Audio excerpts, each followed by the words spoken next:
universbilleder er henholdsvis heliocentrisk og geocentrisk. Og heliocentrisk, det er, hvor at man har solen i midten. Her, solen. Og så har man udenom banen, hvor jorden kører i. Hvis vi har jorden her. Ja.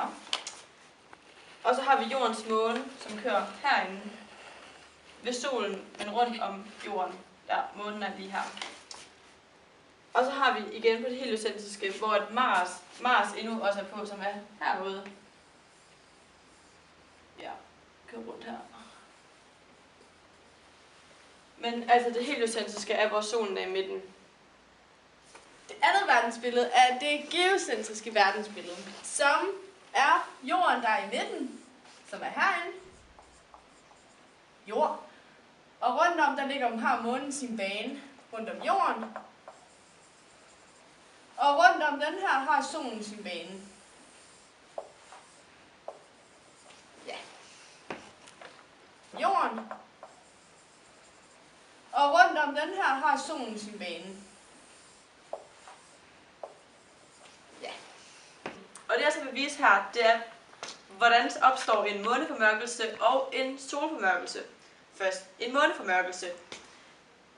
Det er, hvor at, vi ikke kan se månen overhovedet på grund af solen. Og det er så, hvis månen bevæger sig herom. Der. Hvis vi siger, at månen den er her, den lille sorte prik der er deroppe, så er det fordi solen, en måneformørkelse, det er, hvor at sol, det er jo månen lyser på grund af solens refleksion. Så hvis solen den lyser så hårdt ind på jorden, og månen er gemt om bagved den, her kan vi se, hvis solen kommer herfra, og månen er heroppe, så kan månen ikke lyse tilbage, fordi den får ikke det sol, den skal bruge, eller den får ikke de lys, den skal bruge for at lyse op. Ja. Så det er altså en måneformørkelse, der hvor at månen, den har ikke noget lys, så man kan ikke se månen. Og så igen, hvis vi skal have en solformørkelse, så er det bare, hvor at månen bevæger sig rundt om jorden og ender her ud for solen. Ja, så har vi en solformørkelse.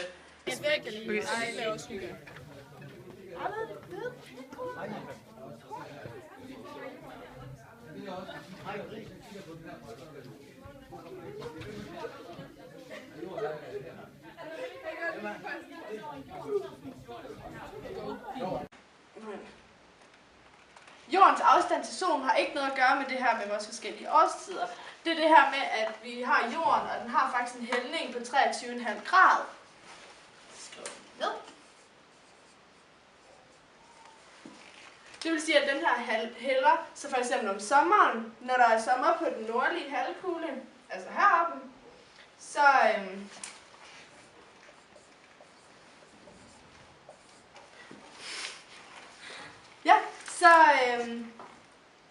så vil det sige, at solens stråler står lidt mere stejlt ind på, og det er derfor, man har sommer deroppe. Og om vinteren, så vil det jo være modsat, når man så har syd. Nu vil jeg gerne fortælle noget om dagens længde.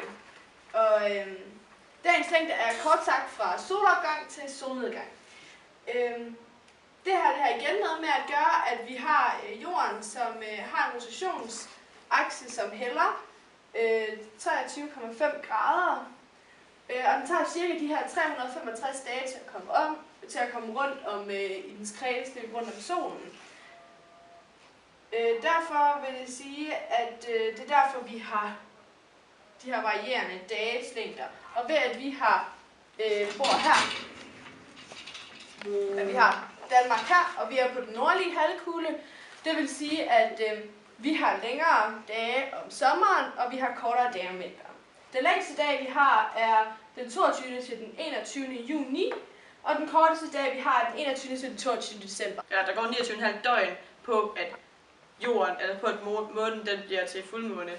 Men så efter noget tid kan vi se, at her, der kan vi se lidt mindre af månen, og mindre, og mindre, og mindre, og mindre, og mindre. Ja, og det er jo så sådan, at det kører med, at alt efter hvor månen er, så gemmer den sig bag solens lys. Og jeg kender også det, hvor det er at sådan, i starten af midt på måneden, der kan man nærmest ikke se månen, det er bare sådan en lille streg, og det er fordi, at den er nærmest helt gemt væk bag. Det er nærmest en måneformørkelse.